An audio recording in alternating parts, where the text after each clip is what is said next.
de alguna forma la tarea docente nos convoca permanentemente a tener que revisar nuestros supuestos, a tener que poder reflexionar acerca de nuestros alumnos, de nuestra práctica. Y mi intención en la mañana de hoy es tratar de transmitirles a ustedes algunas inquietudes, algunas propuestas. Sé que están presentando un plan de trabajo innovador dentro de la escuela media, y me tomé el atrevimiento de, pensar algunas sugerencias, algunas ideas, para que entre todos podamos no solamente reflexionar, sino hacer de nuestra práctica algo más vívido, algo que nos convoque cotidianamente, de lo cual nos sentamos a gusto en la tarea que realizamos.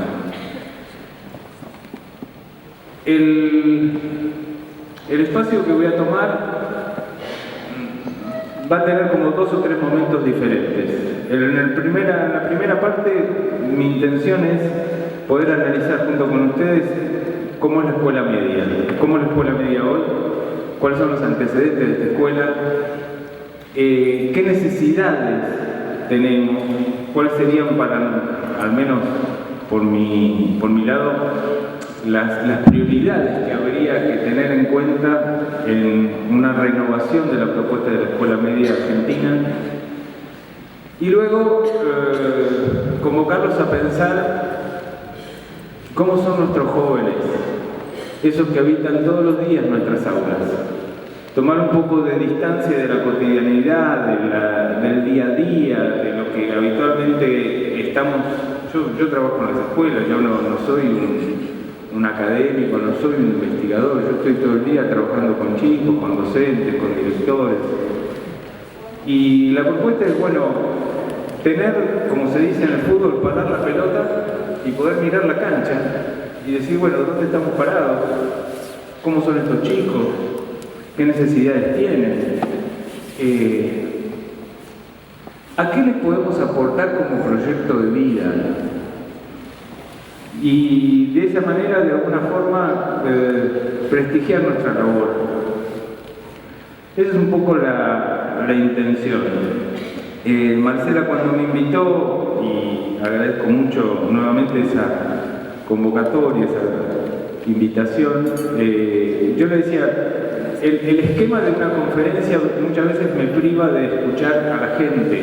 Entonces, vamos a tratar de ver si podemos hacerlo y hacer un ida y vuelta, no solamente que de mi lado haya una presentación, sino también escuchar un poco las voces de ustedes y de lo que ustedes traigan, poder yo aportar lo mío, ¿sí? Ese sería un poco el esquema de la mañana. Entonces, empecemos con esta invitación a una búsqueda, a una indagación.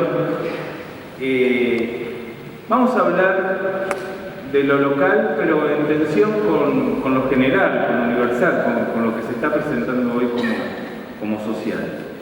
Empecemos entonces planteando que la época actual es una época de cambios muy veloces y muy vertiginosos.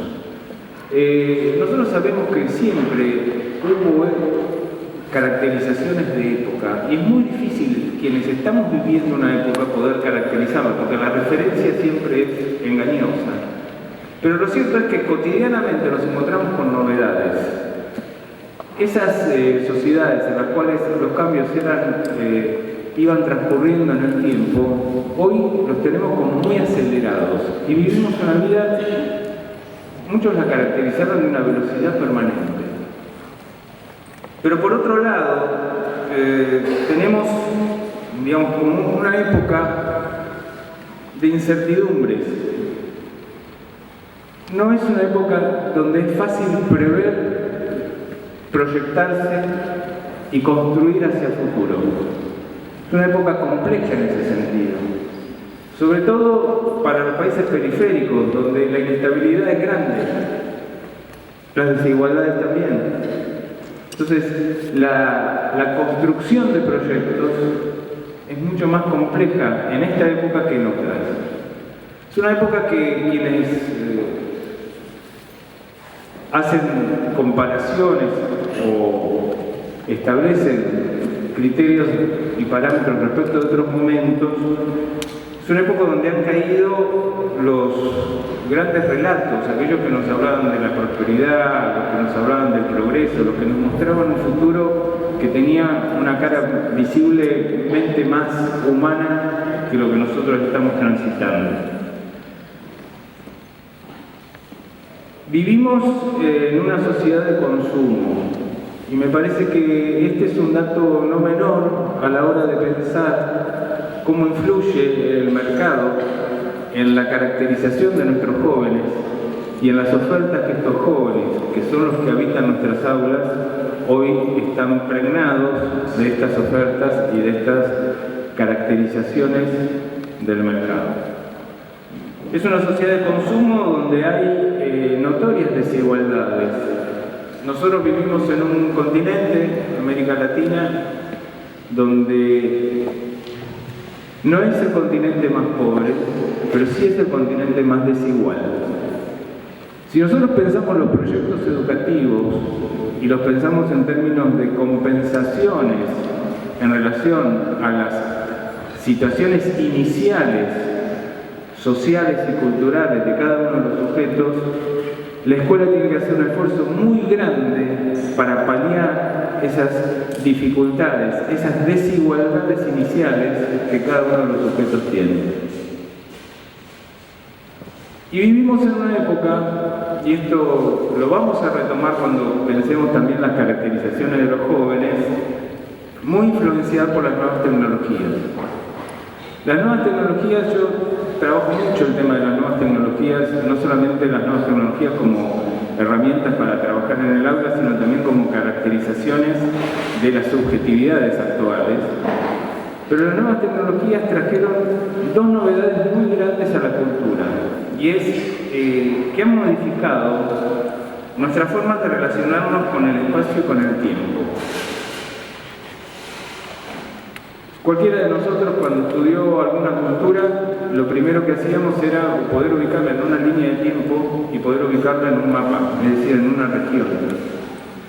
Esa caracterización nos daba algún dato bastante concreto del desarrollo de esa sociedad. Las nuevas tecnologías han planteado esta famosa, no es una imagen que me gusta mucho, pero la aldea global, esta idea de globalización, donde se han acortado las distancias y se han modificado los tiempos.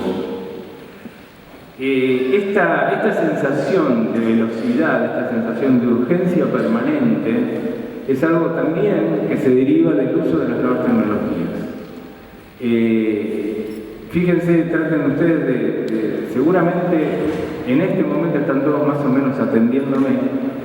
Van a pasar 5 minutos que van a empezar a relojear sus celulares. Van a estar mirando el celular y escuchándome simultáneamente, y van a estar en ese celular viendo qué está pasando en otro lado simultáneamente mientras están acá. Están acá y están también en una conversación por fuera de acá, ¿sí? Pero si ustedes mandan un mensaje, van a estar pendientes de la devolución de ese mensaje. Y la devolución de ese mensaje cada vez es más urgente, más rápida. Es llamativo cuando empiezan con el mouse, ¿no? A golpearlo contra la mesa como si eso acelerara los tiempos, ¿no? O mirar el celular 3, 4 veces seguidas para ver si ya llegó el mensaje. Porque la comunicación es inmediata. Y las distancias se han acortado a punto tal de que antes de venir para acá yo estaba hablando con una hija que está viviendo en Inglaterra, y una conversación que me resulta gratuita por WhatsApp. La señal no era muy buena, entonces no tenía la imagen, pero si no también podría haber tenido la imagen. Esa noción de temporalidad y esa noción de espacio ha sido absolutamente revolucionaria, porque ha modificado nuestra relación con el mundo. Por supuesto que este mundo es un mundo desigual y que esa aldea global también es una aldea de negocios virtuales, donde el capital no tiene patria, por decirlo de alguna manera, y anda disuelto por el mundo y se mueve. Nosotros todavía estamos esperando que llegue, porque había una promesa de unos brotes que iban a venir, pero digo, ese capital también genera estas desigualdades. Seguramente cuando lleguen a su casa, fíjense las etiquetas de sus ropas y vienen de lugares muy distantes del mundo, ¿sí? O sea, hay una manera de comercializar, una manera de generar negocios mundiales que también lo permite el dinero virtual y que hace que ese mercado se mueva de otra manera. Ya no es necesario recorrer esas distancias como antes lo hacían, sino que eso se genera en términos inmediatos. Entonces, culturalmente aparecen las nuevas tecnologías, y después lo vamos a ver también desde la perspectiva de la divulgación del conocimiento. Lo vamos a ver también desde la generación del conocimiento y cómo incide esta generación del conocimiento en un área específica, que es la escuela, donde de alguna manera se transmiten conocimientos. Entonces, esta noción de cambio cultural en relación a los tiempos y a los espacios, muy influenciado por las nuevas tecnologías, es algo que vamos a tener que pensar porque influye en la caracterización de la época, en la caracterización de los jóvenes y en el modo en que tenemos hoy de acercarnos y producir conocimiento. Y estamos hablando de la escuela, que es un ámbito donde tendremos que vernosla con esos sujetos y con esa manera de construir conocimiento. Veamos de dónde venimos. ¿Cuál fue la matriz fundante de la escuela? ¿Y por qué me remito a esto? Porque para poder pensar los cambios también tenemos que tener conciencia de dónde venimos, cómo se fundó la escuela. ¿Qué cosas de esa matriz original perduran, aunque sean nuestros esquemas conceptuales, y qué cosas hoy están perimidas? La escuela fue un maravilloso invento. Y cuando digo un invento, lo digo categóricamente como una construcción muy eficaz, al punto tal que sigue vigente. ¿Y qué se proponía? Bueno, a grandes masas instruirlas. Esto tiene que ver con el surgimiento del capitalismo, pero también tiene que ver con el surgimiento de los estados nacionales. Entonces, esos estados nacionales, para tener una población que tuviera una mano de obra más o menos habilitada y que a su vez tuviera cierta disciplina para entrar en las fábricas o en los procesos productivos, se creó la escuela como un ámbito cerrado, aislado, que disciplinaba cuerpos para esa tarea, disciplinaba esas masas y les proponía una formación. Pero a su vez les proponía una formación en lo que hace a la formación ciudadana, a formar parte de un Estado. Para formar parte de un Estado se necesita un territorio y una historia común y un lenguaje. Unificó el lenguaje. No es que aquí se habló el castellano siempre, por encima de muchas lenguas que se hablaban en estos territorios, pero unificó el lenguaje y nos dio una historia, un relato común. Los próceres, todas las fechas que la escuela celebra, le van dando una identidad personal a lo que sería el pueblo argentino. Esa gran tarea la hizo la escuela. Esas sociedades, Foucault las denominó sociedades disciplinarias y pudo encontrar, digamos, como una secuencia entre la familia, la escuela, la fábrica. Hoy son distintas. Esos estados nacionales hoy están en crisis. Esa escuela se fundó fundamentalmente en la transmisión de las ciencias positivas. Y hoy las ciencias tienen una manera de construcción del conocimiento interdisciplinario. Y sin embargo, el modelo original de escuela que nosotros heredamos es una escuela que está separada en materias. Nosotros, lo digo como nota al pie, nosotros tenemos muy incorporado este modelo al punto tal de pensar que es natural, digo, que es así, que no hay manera de pensarlo de otra manera, porque siempre fue así. Ahora, cuando le damos la noción de que fue un invento, podemos decir, bueno, podemos inventar otra cosa, podemos buscar otras maneras de pensar la escuela secundaria donde el saber no quede en situaciones estancas y que haya interrelación.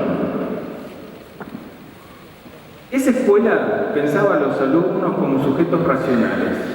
Estaba fuera del menú de esa escuela pensar las emociones y los afectos. No es que no lo hubiera, obviamente, y si ustedes hacen una indagación en la literatura y demás, van a encontrarse con descripciones muy emotivas acerca de las figuras de los docentes, de los momentos de aula, pero no estaba en el menú de la escuela ocuparse de esto. No era algo propio de la escuela. La afectividad, las emociones, las caracterizaciones de los chicos no formaban parte del menú. Esos chicos estaban pensados en términos absolutamente pasivos.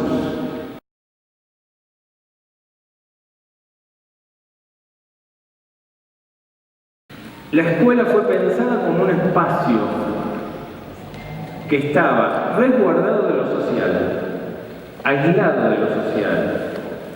El modelo de formación de la escuela, el modelo que le da origen a la escuela, es el modelo eclesiástico, de la reclusión del monasterio, de los lugares en los cuales se iban a formar, pero recluidos, apartados de la sociedad.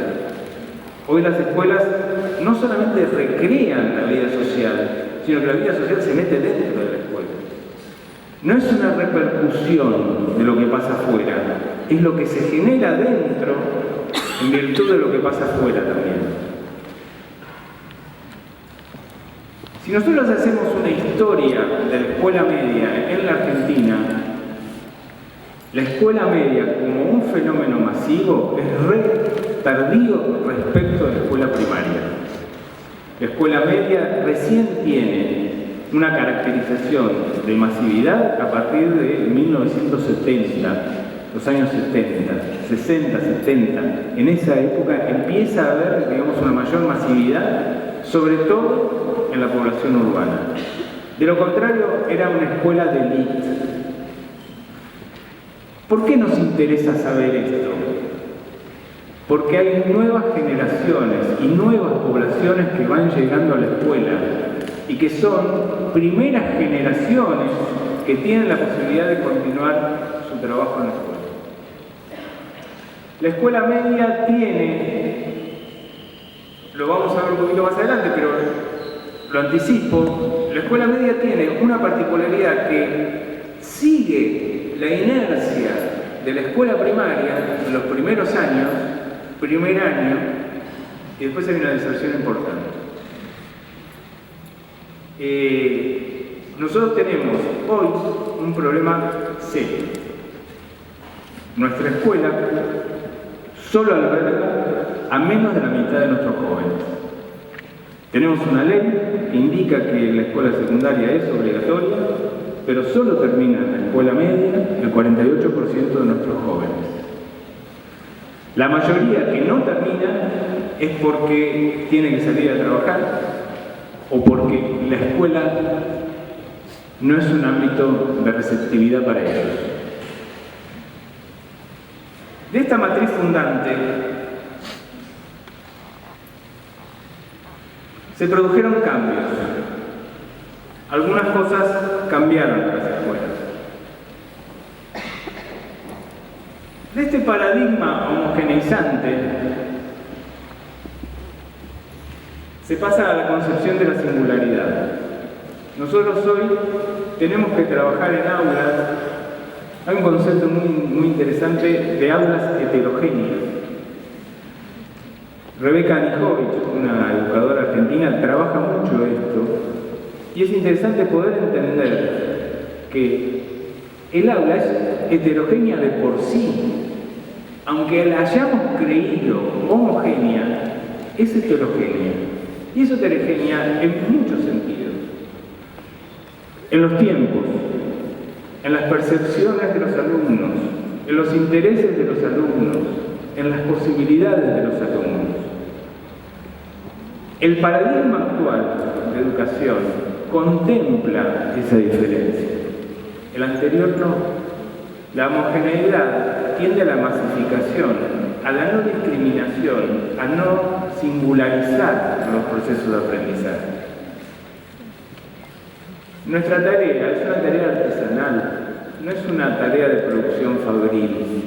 Nosotros no podemos pensar la docencia como una maquinaria que produce el mismo objeto a lo largo de una hora. Nuestro trabajo es fundamentalmente artesanal. Y en esa particularidad de cada aula, de cada chico, de cada vínculo del docente con ese grupo, con esos chicos, se da la posibilidad del aprendizaje. El aprendizaje no es, sobre todo en los años de formación, algo genérico, sino algo establecido para cada quien, para cada uno. Y ahí hay sí una ruptura importante con un modelo pedagógico que nos hacía pensar al aula como una complejidad homogénea. Y hoy el aula requiere de nuestra capacidad creativa, de nuestra capacidad de inventar situaciones para que cada uno pueda apropiarse de la transmisión que tratamos de hacer en una hora de clase. Los niños y los jóvenes pasaron a ser sujetos de derecho. Este es un concepto que posiciona a los adolescentes que tenemos en la escuela media de un modo absolutamente diferente al de otras épocas. Es más, voy a ser un poco más incisivo, para muchos es irritante que tengan derechos. Es irritante que yo no le pueda decir lo que tiene que hacer. Es irritante que haga lo que él quiera. Que tenga derechos no significa que les estamos haciendo un favor. Que tenga derechos es que nosotros debemos correspondernos con sus necesidades. Esto no los exime de las responsabilidades que deben tener, pero nuestro posicionamiento es otro. Y cuando nosotros decimos que los jóvenes tienen derechos, yo tuve la posibilidad, me mandaron por mail el spot que seguramente vieron ustedes. Fíjense lo interesante de ese spot. A mí me quedó muy marcada la idea de escolaridad que tienen los chicos. Y es una idea de pertenencia, es una idea de querer formar parte, ser parte integrante de la escuela. Y para poder ser parte integrante, se autorizan en su voz. Se autorizan en su... Ese es su derecho. Y ese es el ejercicio de un derecho. Autorizarse en su voz. Ser sujeto de derecho significa que nosotros, como adultos, vamos a ser los que resguardamos esos derechos. Debemos garantizar que esos derechos sean ejercidos para estos jóvenes. Esa situación ha cambiado notoriamente el perfil de los chicos que tenemos en las aulas. Pero lo que más me interesa que nosotros podamos pensar es cómo nosotros hacemos un esfuerzo por verlos de otra manera, por decirlo de alguna forma, no a nuestra imagen y semejanza, sino a la de ellos, a sus particularidades. Cambiaron, y lo decíamos al comienzo cuando mencionábamos el tema de las nuevas tecnologías, cambiaron las maneras de informarnos y conocer.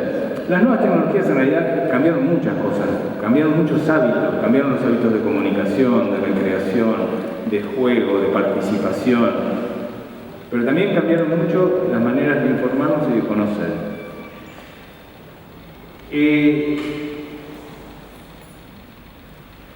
Cambió la concepción de autoridad.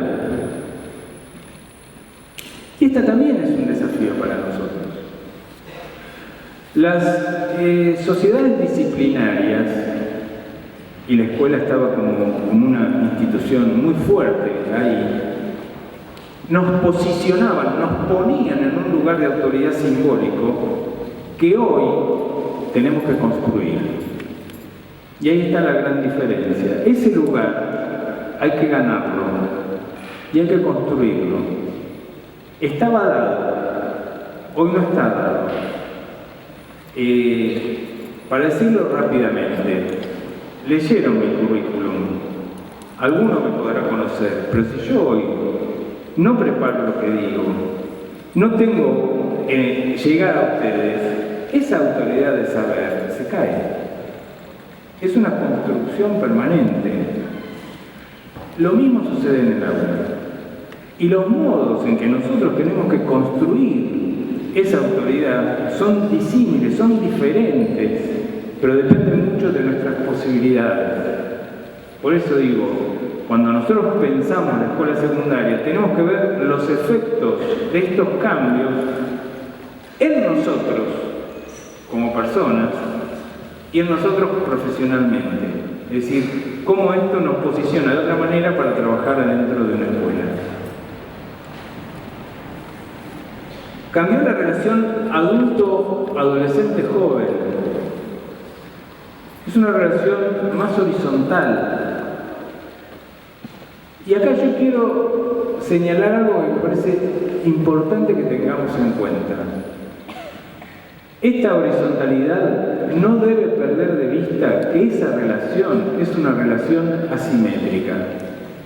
Cuando digo que es una relación asimétrica, digo que la responsabilidad sobre el proceso de enseñanza-aprendizaje recae en el adulto. Esa situación asimétrica no debería llevarnos a una situación de poder sobre el otro. Pero sí hay una relación asimétrica.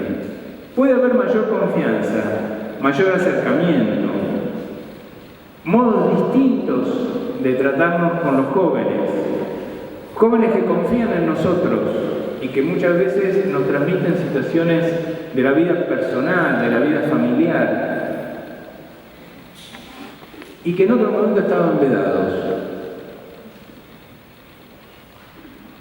Para muchos de nuestros chicos, el encuentro con un docente es el encuentro con la otra generación como única posibilidad de contactarse con un adulto. Y no es menor. Esa también es nuestra tarea. Nosotros somos una generación que transmitimos a los chicos distintos conocimientos, distintos valores, y que los pibes recepcionan estas situaciones, pero que fundamentalmente el vínculo con nosotros es un vínculo de alteridad. No hay un vínculo de complicidad. No somos iguales. Podamos estéticamente ir un poquito mejor a la moda, pero no somos iguales. Y los pibes necesitan que nosotros no nos mimeticemos con ellos. Necesitan diferenciarse de nosotros. Uno de los grandes problemas que tenemos en la actualidad es que los adultos van en un proceso de adolescentización. Ese proceso de adultización desplaza a los adolescentes de sus lugares, con lo cual es muy difícil para ellos construir su propio espacio porque ese espacio está ocupado por un adulto. Esto trae complejidades, porque ya las transgresiones tienen que ser mayores y la diferenciación a veces se da por modelos más transgresivos o modelos más conservadores. Pibes que les dan vergüenza a sus papás. ¿Sí? Entonces, muchas veces para estos chicos el encuentro con un adulto es el encuentro con un docente. No hay otros adultos. Cambiaron las maneras de ser familia. Últimamente tal vez menos, pero yo me encontraba muchas veces con mucho prejuicio. A mí me parece que el mejor lugar para conocer a la escuela es la sala de profesores. Más allá de que uno bueno, después toma unos mates, come unos bizcochos, uno en la sala de profesores es como que se cae así el velo académico. Yo llega la profesora y dice, vengo de tercero. No te puedo creer. Te compadezco, dice ¿no? O aparece Rodríguez. ¿Y qué querés? Con la familia que tiene Rodríguez. Porque el esquema que nosotros seguimos conservando de modelo familiar es el modelo familiar de papá, mamá e hijos. Y cualquier modelo familiar disruptivo respecto de este modelo necesariamente es patológico. Digo, últimamente menos prejuicio, porque digamos, hay más familias ensambladas, separaciones, divorcios, estas cosas que acontecen en la vida afectiva de las personas. Pero la concepción que la escuela tenía de familia era esa familia parental. Y hoy aparecen familias diversas. Y de docente también, claro, sí. Y hay distintas maneras de ser familia. Y eso también aparece en la escuela. Entonces, esa escuela que fue pensada como aislada de lo social, hoy la familia está dentro de la escuela, formando parte y es convocada, ¿sí? Y los modelos familiares son diversos. Entonces nosotros podemos ver en algunas propuestas, bueno, los consejos de convivencia, la participación de los padres, etc. Y para poder realmente llevar adelante estos proyectos tenemos que revisar también nuestras concepciones de lo que es la familia y de cómo le damos lugar y participación a la familia dentro de la escuela. ¿Cuáles son nuestros interlocutores? Y la necesidad que tenemos de armar una alianza con la familia. La necesidad de complementar nuestra tarea educativa con la familia.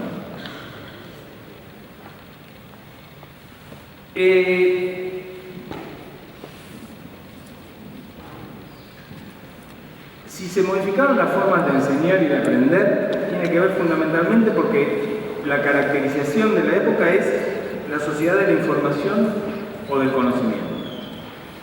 Esa sociedad de la información y el conocimiento lo que tiene fundamentalmente es una tecnología que procesa cantidad de datos en mucho menor tiempo y genera conocimiento en mucho menor tiempo. Digo, sin las nuevas tecnologías no podríamos hoy hablar del genoma humano, por ejemplo. ¿Sí? Ese tipo de tecnología, ese tipo de procesamiento, hoy está al alcance de la mano. Digo, cualquiera de nosotros, cuando olvida algún dato, recurre a Google. ¿Sí? Es decir, lo que en algún momento era necesario, que era la transmisión de información y la reproducción de información, hoy la escuela debe formar en otras habilidades, que es tener la capacidad de indagar sobre la información existente, formando sujetos críticos de la información.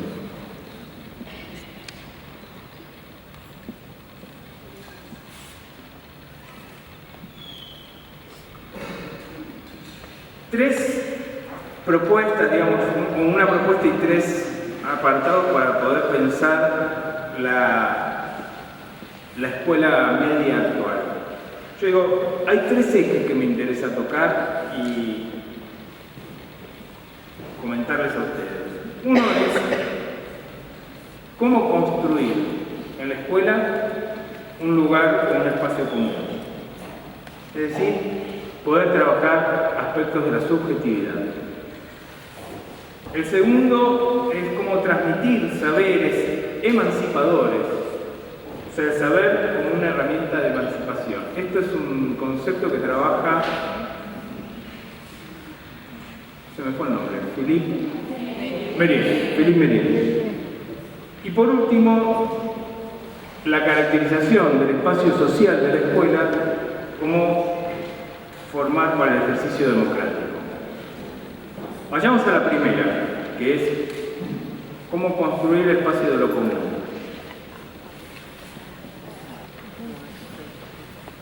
Nuevamente, aparecen las consignas y hay que darle entidad a esos conceptos. La escuela inclusiva. Nosotros necesitamos que todos los jóvenes estén dentro de la escuela, pero a su vez necesitamos que permanezcan en la escuela. ¿Qué es lo que va a hacer que un joven pueda estar en la escuela? No es solamente la propuesta de la escuela. Tiene que haber un abanico que sostenga esa posibilidad, y es un abanico social. La escuela sola, per se, no puede sostener esa situación. Pero la escuela tampoco puede expulsar a sus miembros. Con lo que esto no significa. Y nuevamente voy al plano de lo cotidiano. Este pibe acá no puede estar. Me complica el aula. Es un problema. Esa es nuestra concepción. Muchas veces de repeler lo diferente o repeler lo destructivo. Y tenemos que pensar que si ese pibe no está ahí, está en banda, con todo lo que significa eso. Hoy, la escuela, con todas las críticas que le podemos hacer, para mí sigue siendo el mejor lugar que puede tener un joven en esta sociedad. Entonces, lo que nosotros no podemos generar es un espacio expulsivo. ¿Y cómo generamos un espacio expulsivo? No solamente por darle el pase a un pibe, sino por crear una cultura en la cual no pueda entrar. Una cultura de ley, una cultura de no aceptación. Una filósofa, Hannah Arendt, decía: el espacio de la escuela es el espacio de receptividad para las nuevas generaciones, para aquellos que traen una novedad. Fíjense qué tema interesante. Las nuevas generaciones traen una novedad en sí. Una novedad que podemos repeler o podemos incorporar. Cada uno de estos pibes que tenemos frente a nosotros tiene su biografía, tiene su historia y tiene algo para aportar. Habrá que hacer un esfuerzo de parte nuestra y tendrán que hacer ellos también un esfuerzo para poder incluirse en un programa de trabajo. Ese espacio común tiene que construirse a contrapelo de los valores que hoy en la sociedad imperan y que tienen que ver con el individualismo y generar valores solidarios. Nuestra sociedad, atravesada por el mercantilismo, genera individuos y no sujetos colectivos. Nuestros programas de trabajo ponen hincapié, hacen énfasis en el individuo y no en el conjunto. La cultura del conjunto, la cultura de lo colectivo, la cultura de lo común, tiene que ser la cultura escolar, que es contracultural. La escuela, en más de una posibilidad, puede presentar un nuevo programa frente a lo cultural. Este es uno. Es decir, si impera la cultura del sálvese quien pueda, poder organizar un salvémonos entre todos. Eso no es patrimonio de un docente, es de un conjunto de docentes, es de un colectivo de trabajo.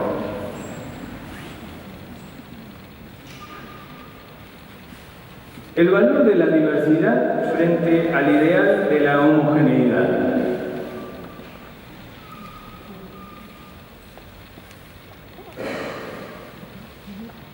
Solemos vivir en lugares, ámbitos y grupos donde tenemos siempre cosas comunes y rechazamos lo diverso.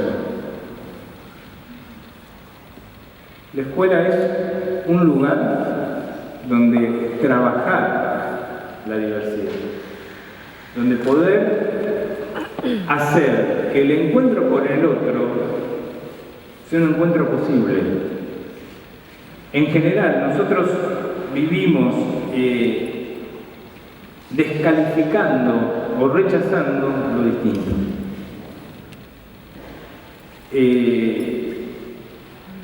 Es notorio como en los últimos años en las escuelas se han incrementado algunos niveles de violencia, de segregación, de maltrato.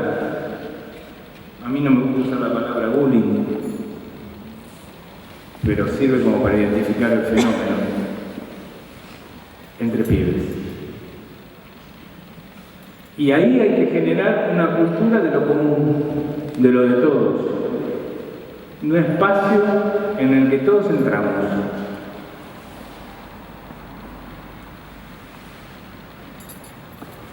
Algo que remitía también el breve spot que ustedes vieron hoy a la mañana es que todos querían tener un lugar en la escuela. Todos querían participar de esa escuela. Yo creo que no estaban guionados los chicos, me parece que eran espontáneos y que decían realmente cómo querían ellos pensar la escuela. Y decían cosas que a mí me sorprendían, porque decían, pensarnos como personas, ¿no? Fuerte. Digo, si uno se abstrae y dice, ¿y cómo te pensé? Nunca te pensé como...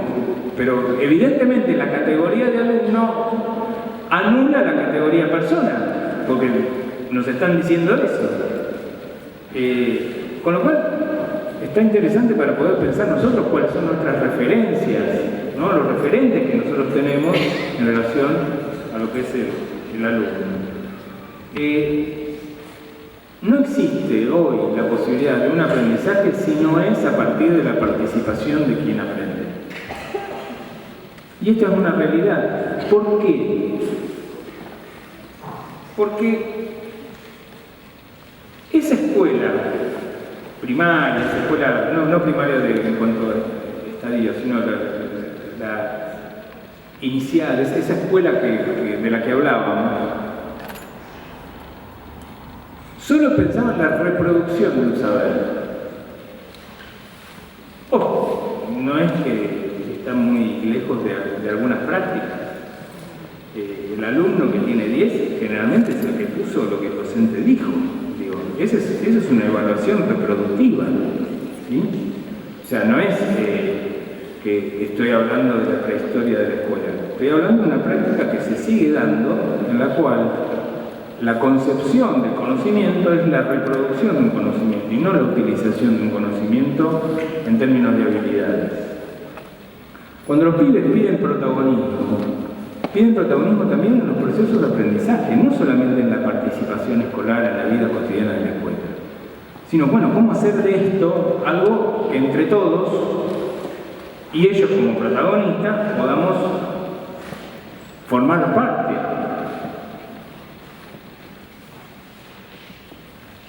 En ese sentido, aparece lo que yo tomo de Philippe Méliès, de transmitir saberes emancipadores. Digo, hoy por hoy, nuevamente lo grafico, la información está más fácil. Hay que tener un cuidado con eso, porque ahí también se cuela una cuestión ideológica. En algún momento el neoliberalismo sostuvo que, como toda la información estaba en Internet, podíamos abolir las escuelas. Digo, si todos tienen acceso, llegamos a la panacea, todos tienen acceso al conocimiento. A lo que se tiene es acceso a la información. La construcción del conocimiento es un proceso mucho más complejo, mucho más complejo. Es cierto que la construcción del conocimiento se basa en alguna información, pero también se basa en otros procesos sobre los cuales se articulan los conceptos y se hacen relaciones, se hacen inferencias, se hacen conjeturas. El saber sigue siendo, para mi gusto, una herramienta de emancipación. Cuando digo una herramienta de emancipación es que me abre los horizontes acerca de mi condición de sujeto. Ese es el saber. Sé dónde estoy parado. Ese es el saber emancipatorio. Y no es que conozco solamente un dato, sino que a partir de esos datos puedo hacerme una construcción de situación. Con lo cual la escuela necesariamente tiene que formar en competencias, habilidades intelectuales y sociales. Ahora vamos a ver las habilidades sociales. Lo dijimos cuando hablábamos de formar el espacio de lo común. Ahora vamos a ver también en la formación democrática. Una educación de calidad es aquella que tiene en cuenta a los alumnos, pero a su vez tiene un lugar donde poder hacer una pausa, un lugar donde poder pensarnos. Por último, el otro eje es formar para el ejercicio democrático.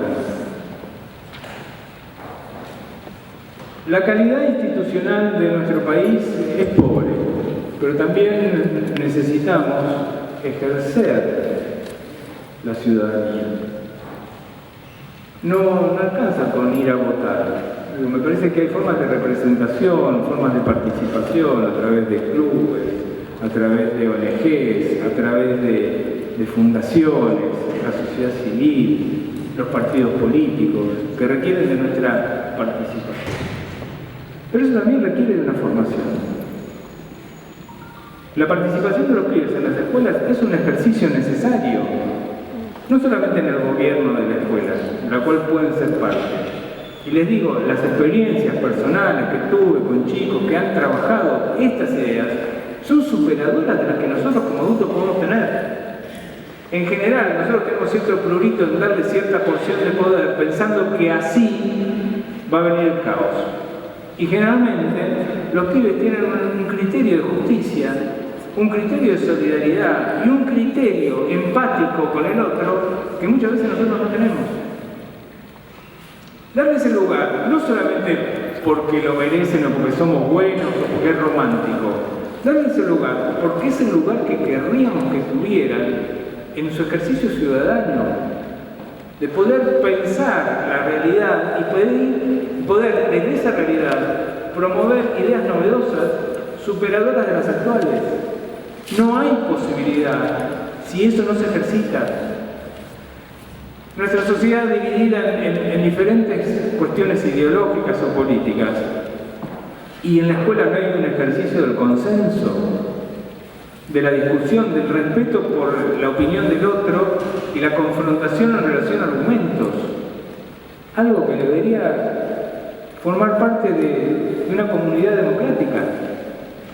Entender que hay distintas posiciones, distintos puntos de vista y que hay que consensuar y que necesariamente para vivir en sociedad tenemos la necesidad de negociar. No hay otra alternativa. La imposición tiene corta vida. Entonces, ese espacio escolar nos brinda la posibilidad de ese ejercicio. Pero ese ejercicio está reglamentado. Tenemos consejos de convivencia, centros de estudiantes, tenemos en las leyes lugares para la participación. Pero tenemos también una matriz de formación muy autoritaria, muy esquemática, donde la porción de poder me la reservo para mí. Entonces, esa situación la tenemos que poder pensar en cómo querríamos que fuera una escuela diferente, que forme pibes que tengan un nivel de participación distinto, superador de lo que habitualmente encontramos. Por último, la institución escolar y el trazado de subjetividades. Así como yo decía que la escuela fue pensada para disciplinar, hoy la escuela, las subjetividades que transitan por sus claustros son otras y la formación que la escuela brinda es otra. La experiencia escolar es sustantiva en la vida de los sujetos. No es lo mismo un chico que fue a la escuela que un chico que no fue a la escuela. Esa experiencia lo marca, para bien y para mal, pero lo marca. Y lo marca fundamentalmente porque el espacio escolar es un espacio que articula prácticas, comportamientos, relaciones, actitudes. Es el espacio garante de la participación social. Deberíamos poder pensar la escuela como un espacio productor de cultura. No solamente asimilar la cultura, sino también producirla. El pluralismo cultural debe incorporarse a la vida de las escuelas. De lo contrario, vamos a tener escuelas para ricos y escuelas para pobres. Porque la cultura que se reproduce, la cultura de la pobreza en las escuelas periféricas o la cultura de los poderosos en las escuelas de los ricos.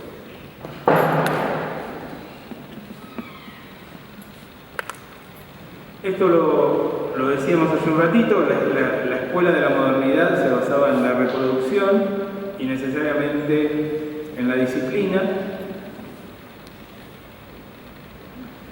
Y hoy, estas escuelas que estamos pensando deberían gestionar la convivencia, ya no como un modo de disciplinamiento, sino de convivir, vivir con otros, y de producir, no de reproducir, sujetos creativos. Concluyo que los formatos tradicionales de la escuela no están a la altura de las subjetividades que reciben. Y cuando hablo de formatos digo el modo de pensar a esos sujetos, a ese espacio y a esa instrucción.